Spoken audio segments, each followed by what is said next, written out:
Hello, आवाज़ आ रही है? सबसे पहले मैं एक गज़ल पढ़ना चाहता हूँ। उसका नाम था कि सांसें रुक जाने दो। तो ऐसा है कि इन दर्दों को किसी कागज़ में रहने दो, घाव धीरे धीरे बढ़ जाएंगे, उम्र हो जाने दो। इन दर्दों को किसी कागज़ में रहने दो, घाव धीरे धीरे बढ़ जाएंगे, उम्र हो जाने दो। मैं कितना अच्छा आदमी हूँ तुम्हें नहीं मालूम, मैं कितना अच्छा आदमी हूँ तुम्हें नहीं मालूम। तुम सब शाबाशी दोगे मुझे, एक बार मेरी सांसें रुक जाने दो। और हजारों सजर सूख गए हिजर की तन्हाई में, हजारों सजर सूख गए हिजर की तन्हाई में, बाग में फूल फिर खिलेंगे, इन हसीनाओं को पर्दे हटाने दो। तुम मिल जाओ ये मेरी आखिरी ख्वाहिश थी, तुम मिल जाओ ये मेरी आखिरी ख्वाहिश थी। तुम और फिर आखिरी ख्वाहिश चलो अधूरी रह जाने दो। तुम्हारी बातें माँ की रोटियाँ जैसी हैं, तुम्हारी बातें माँ की रोटियाँ जैसी हैं। मैं कहता रहता हूँ बस, तुम कहते हो बस एक और बताने दो।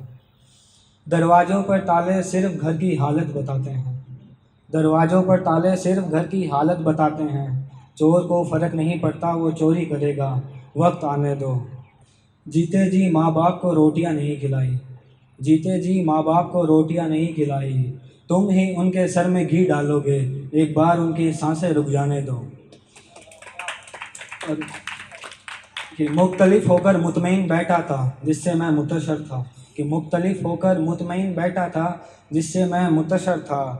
मैं फिर खुश हो जाऊंगा, मेरी फुरकत के दिन फुर्सत से गुजर जाने दो।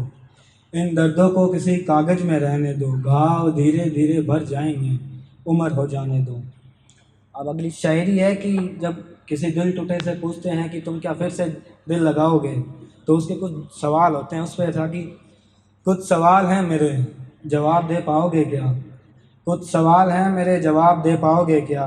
मैं जॉन एलिया को पढ़ता हूँ, तुम समझ पाओगे क्या? कि कुछ सवाल हैं मेरे, तुम जवाब दे पाओगे क्या? मैं जॉन एलिया को पढ़ता हूँ, तुम समझ पाओगे क्या? जुल्फ़ों के जाल आँखों की, जुल्फ़ों के जाल आँखों का नशा, चेहरे पर मुस्कान, ये सब मुझे बनावटी लगती है। मैं किसी शख्स की सादगी पर मर गया था, तुम मुझे ज़िंदा कर पाओगे क्या? अब ये मेरी अब तक की, मुझे लिखते हुए 4 साल हो गए, पर ये मेरी अब तक की सबसे पसंदीदा है। जब हमें लगता है कि हम किसी के लिए कुछ कर रहे हैं और हमें वो सामने वाला झूठे दिलासा देता है, वो कुछ नहीं करता। उस पर था, मैं डूब रहा था उसकी आंखों में, आवाज़ लगाई उसने, तैरते रहो। मैं डूब रहा था उसकी आंखों में, आवाज़ लगाई उसने, तैरते रहो। एक दिन मैं मरने वाला था भूख से, एक दिन मैं मरने वाला था भूख से, और आवाज़ लगाई उसने, जहर खा लो मगर भूखे मत रहो।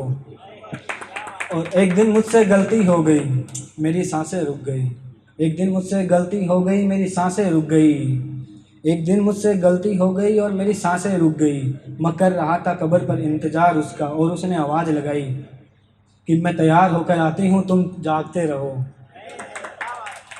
अब अगली शायरी मैंने लड़कियों के पॉइंट ऑफ व्यू से लिखी है कि तुम कलाकार बने रहते हो, हमारे बारे में क्या लिख सकते हो। तो उस पर मैंने लिखा था कि कलाकार बने रहते हो, कलाकार बने रहते हो।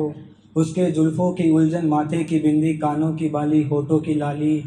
कि तुम कलाकार बने रहते हो, उसके जुल्फ़ों की उलझन, माथे की बिंदी, कानों की बाली, होठों की लाली, आँखों का काजल, चेहरे की खूबी, लिख सको कागज़ पर, इतनी कलाकारी है क्या? तुम कलाकार बने रहते हो। उसका कलाइयों को मुरझाकर, जुल्फ़ों को संवारना, लगाकर माथे पे बिंदी, कानों में बाली संभालना, लगाकर होठों पर लाली, आंखों में काजल डालना, तैयार होकर चेहरे पर मुस्कान लाना, लिख सको कागज़ पर, इतनी कलाकारी है क्या? तुम कलाकार बने रहते हो, इतनी खूबसूरती लिख सको कागज़ पर, इतनी कलाकारी है क्या? अब एक लास्ट शेयर है, फिर मैं एक जगह लेता हूँ कि कुछ लोग ऐसे होते हैं जो किसी की मुसीबत आए तो सबसे आगे आते हैं, और जब उनकी बारी आती है तो कोई साथ में नहीं होता। तो था कि जिसने मुसीबत में बुलाया उसके घर गए हम, कि जिसने मुसीबत में बुलाया उसके घर गए हम, जब बात हम पर आई तो उनके घर वाले मुकर गए हम। धन्यवाद।